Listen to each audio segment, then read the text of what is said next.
प्रदेश के पशुधन मंत्री धर्मपाल सिंह ने कहा कि 31 दिसंबर के बाद कोई भी गौवंश सड़कों पर दिखाई नहीं देगा। यदि कोई पशुपालक पशुओं को छोड़ता है तो उसके खिलाफ सख्त कार्रवाई की जाएगी। वक्फ की संपत्तियों में जहां कब्जे है वहां पर जांच कर कार्रवाई की जाएगी। उन्होंने कहा कि किसान की आय दोगुना करनी है तो खेती के साथ साथ पशुपालन भी करना होगा। प्रदेश सरकार की ओर से भैंस, मुर्गी, सुअर, बकरी पालन योजना के लिए 50% तक अनुदान सरकार की ओर से दिया जाता है। 15% धनराशि आवेदक को खर्च करनी पड़ती है, जबकि 35% ब्याज बैंक की ओर से दी जाएगी। वहीं निराश्रित गौवंश की समस्या के समाधान के लिए 6 विभागों की टीम काम कर रही है। 31 दिसंबर के बाद कोई गौवंश बाहर घूमता दिखाई नहीं देगा, क्योंकि 1 नवंबर से 31 दिसंबर तक गौवंश को गौशाला में भेजने का अभियान चलाया जा रहा है।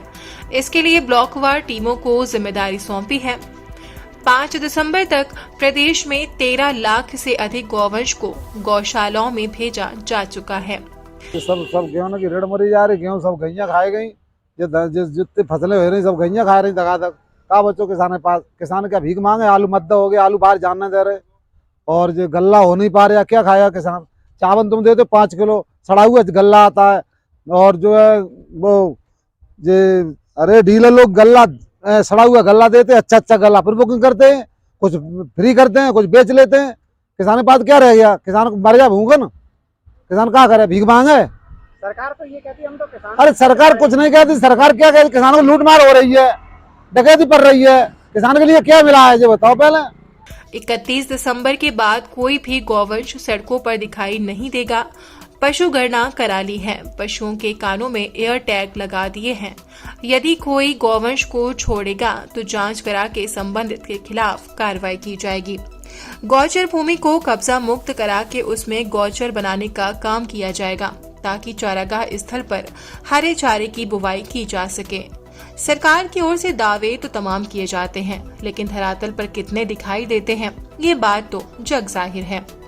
हर 2 महीने बाद सरकार की ओर से कोई न कोई फरमान जारी होता है, लेकिन सरकार के उस फरमान के जिले के अधिकारी कितनी गंभीरता से लेते हैं, इसका अंदाजा आप इसी से लगा सकते हैं कि पिछले आदेशों को यदि अधिकारियों ने गंभीरता से लिया होता तो आज फिर से वही फरमान जारी करने की नौबत नहीं आती। इस समय हम मौजूद हैं सिकोहाबाद के मैनपुरी रोड पर सत्यदेव कोल्ड के पास। सरकार दावा कर रही थी कि 31 मार्च तक ये आवारा पशु गौशाला में नजर आएंगे, लेकिन ऐसा नहीं हुआ।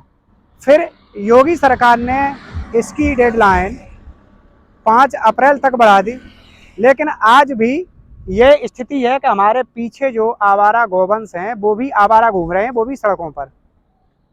हालांकि कुछ पहल का नतीजा भी सामने आया था।